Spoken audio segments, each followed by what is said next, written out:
السلام علیکم. نن اقوام متحده کم انساني حقوق کمیټې چې دا هغه یو ریپورت شایع کړی دی د پاکستان په انساني حقوق وایلیشن باندې او په کم کې چې دا څه په دې تیر 2 کالو راسې روان دي د دې ټول تفصیلي ورکړی دایم پکې ورکړي چې کم عدالتي اوس دا چینجز وشو د عدالتونو څومره مجبوره کړه او کنټرول کړه بیا چې کم د دهشتګردۍ دا قانون څومره د سیاسي ورکرانو خلاف رف استعمالیږي دا ټول تفصیل دی پکې او یو اهم خبره پکې دام پین پوینټ کړی دا کم چې اوس نوی قانون پاس کو چې څوک هم ته بغیر وارنټه بغیر ثبوتونو د 3 میاشتو دپاره ګرفتار کولی شي او مخکې به دا وه چې کله د پولیس په کسټډي کې به یو ملزم بیان ورکو نو به عدالت نه قبلوه به ردی ټوکرې ته اچو هغه چې اوس بیان دی نو هغه به اوس قبلیږي اوس پولیس چې دی هغوی به یو سړي باندې تشدد وکړي ډنډې ورته نیولي او یا یې په پلاس باندې نوکونه ایستي او د هغه نه بیان والي نو د هغې به څه حیثیت چې په دباو شي خو دا بیان به اوس په عدالت کې منظوریږي دا داسې قانون سازیانې چې وکړي دا بالکل د معاشرې نه یو پنجره جوړوي چې ته به په هیڅ باندې اواز نه کوې او که ته زما سیاسي مخالف یا مې د سره هسې نه لګي سترګو نه مې بدې رالی نو زه به در باندې دا ټول قانونونه لاګو کوم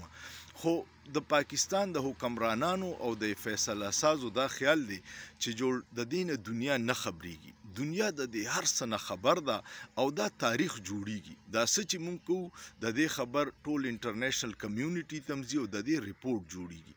بیا د دې نقصانات څه دي د دې نقصانات وقتی تور خو دا نااهله حکمرانان دي دوی ته احساس نشته زمونږ مختلف دنیا سره معاهدې دي په هغې معاهدو کې مونږ انختی یو او هغه معاهدې پاکستان ته ډېر د فایدې معاهدې دي یو معاهده ده د یورپ سره زمونږ جی ایس ټي پلس دا معاهده ده چې یورپ ته زمونږ ایکسپورټ زی څه ډېر مراعات یې راکړي دي چې مونږ باندې ټیکسونه هلته کم دي نو زمونږ پروډکټ هغوی ته ارزان پرېوځي د نورې دنیا په نسبت هغه د پاکستان نه هغه ټیکسټایل سامان غواړي او د 10 ارب ډالر دی خو هغې کې دا شیکونه دي چې ته به د انساني حقوق پاسداري کې د خلاف ورزي به نه کې د یو ان دا ریپورت چې جوړ شي نو دغه ادارې بیا ګوري او ستا جی ایس ټي پلس کوی ختم کو نو د 10 ارب ډالر کم ایکسپورټ چې ته یورپ ته کې اب ختم شي الریډي معیشت تباه دی بیا خیراتونه غواړو خلکو نه نور به تباه شو نو اثر به بیا په عوامو یې ځکه چې مهنګایي او ګراني به راشي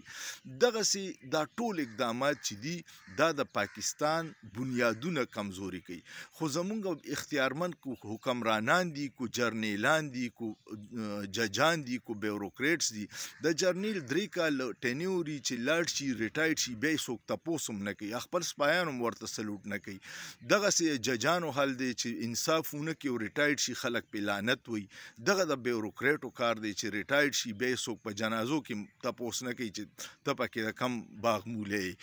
نو دغه شیزونه دوی خو خپل انا او ضد کې هغه 3 کاله تیر کی خو د پاکستان مفاداتو ته ډیر نقصان ورسي د خدای دپاره د سیاسي مخالفینو باندې دا ظلم چې کوي دا انسانانو ته د سړي په نظر نه ګورې دا رویه ختمه کې کینې د دې نقصان به پاکستان الریډي په خطه کې ټول نه وروسته پاتې شوی او نوی کم صفبندي چې کیږي انټرنیشنلی هغې کې امریکا